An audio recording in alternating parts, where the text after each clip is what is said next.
Hi everyone, so this is obturator nerve, जो कि adductor compartment of the thigh का main nerve होता है। इसका हम देख सकते हैं L2, L3 एंड L4 से ये ओरिजिन करता है। देन ये ऑब्ट्यूरेटर कैनाल से होकर के जाता है एंड ये एंटीरियर एंड पोस्टीरियर में डिवाइड हो जाता है जैसे ही ये ऑब्ट्यूरेटर कैनाल से निकलता है। देन जो एंटीरियर पार्ट है, इसे ट्रेस करते हैं।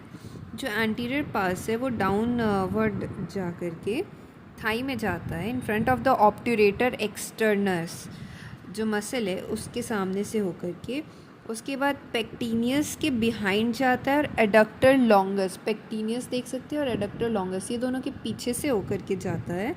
और front of the adductor Brevis ये हो गया, इसके आगे से होके जाता है टू सप्लाई दीज मसल्स। तो किसे किसे सप्लाई करता है? पहला तो ये articular twig to hip joint दे देता है। दूसरा ये पेक्टिनियस मसल को सप्लाई करता है, एडक्टर ब्रेविस को करता है, एडक्टर लॉन्गस को करता है, ग्रासिलस को करता है। मतलब एंटीरियर डिवीजन जो है मेन मसल्स को कर देता है। Then cutaneous branch to supply skin on the medial aspect of the thigh, medial aspect को भी देता है।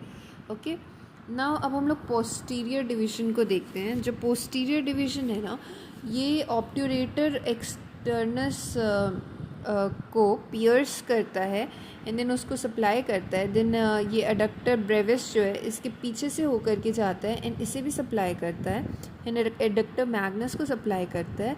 देन ये एडक्टर हियाटस से होकर के जाता है और articulate twig to the knee joint देता है। सो बेसिकली कोई भी पैथोलॉजी नी जॉइंट का जो होता है वो हिप जॉइंट में भी रेफ़र होता है, क्योंकि पोस्टीरियर डिवीजन नी जॉइंट का जो है वो नी जॉइंट को देता है, पोस्टीरियर डिवीजन ऑब्ट्यूरेटर नर्व का, और एंटीरियर डिवीजन जो है वो हिप जॉइंट को देता है।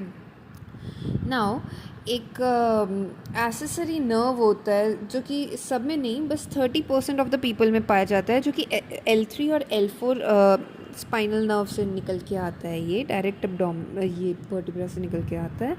देन ये पेक्टिनियस को सप्लाई करता है, ये जो एसेसरी नर्व है, ये जो डॉटेड में है, पेक्टिनियस को, हिप जॉइंट को भी किसी किसी में करता है एंड देन टर्मिनेट कर जाता है with anterior division of the obturator nerve. But किसी किसी में छोटा होता है तो बस पेक्टिनियस में देता है। 30% में ही पाया जाता है। Thank you.